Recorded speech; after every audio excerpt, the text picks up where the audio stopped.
তুরস্কের সঙ্গে 4 দশকের সশস্ত্র সংঘাতের পর নতুন ইতিহাস গড়ল নিষিদ্ধ ঘোষিত কুর্দিস্তান ওয়ার্কার্স পার্টি পিকেকের যোদ্ধারা ইরাকের কুর্দি অঞ্চলেই তাদের ব্যবহৃত কিছু অস্ত্র আগুনে নিক্ষেপ করে ধ্বংস করে দিতে দেখা যায়। এ যেন এক অঘোষিত যুদ্ধবিরতির দৃশ্যমান বার্তা। এটি তুর্কি রাষ্ট্রের বিরুদ্ধে 40 বছর ধরে চলমান সশস্ত্র অভিযানের একটি অধ্যায়ের সমাপ্তি। এই সংঘাত জুড়ে 40,000-এরও বেশি মানুষ নিহত হয়েছে।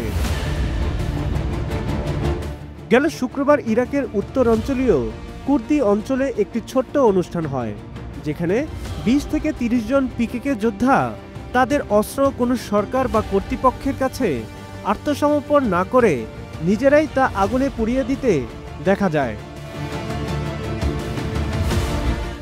আল জাজিরার গণমাধ্যম জানায়, প্রতীকী প্রক্রিয়াটি কঠোর নিরাপত্তার মাধ্যমে পরিচালিত হয় এবং পুরো প্রক্রিয়াটি দীর্ঘদিন ধরে চলবে বলে আশা করছেন তারা।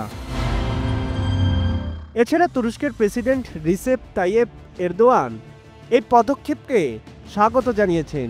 এটি তাদের দেশের পায়ে চাপানো রক্তাক্ত শিকল সম্পূর্ণরূপে ছিঁড়ে গেছে বলে আখ্যা দেন তিনি। এরদোয়ান আরও বলেন, এই পদক্ষেপ সমগ্র অঞ্চলের জন্য উপকারী হবে। ইতিহাসের বেশিরভাগ সময় ধরে পিকেকে তুরস্ক, ইউরোপীয় ইউনিয়ন এবং মার্কিন যুক্তরাষ্ট্রের তালিকায় সন্ত্রাসী গোষ্ঠী হিসেবে চিহ্নিত ছিল।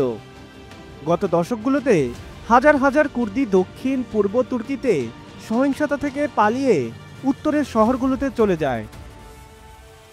নিরস্ত্রীকরণের বিষয়টি তুরস্কের কুর্দিশ ডিএম পার্টির সদস্যদের পাশাপাশি তুর্কি মিডিয়াও কঠোরভাবে পর্যবেক্ষণ করছে। পরবর্তী পর্যায়ে তুরস্ক, ইরাক এবং উত্তর ইরাকের কুর্দি আঞ্চলিক সরকারগুলোর মধ্যে সমন্বয়ের জন্য নির্ধারিত স্থানে অনুষ্ঠিত হতে পারে পরবর্তী পদক্ষেপ।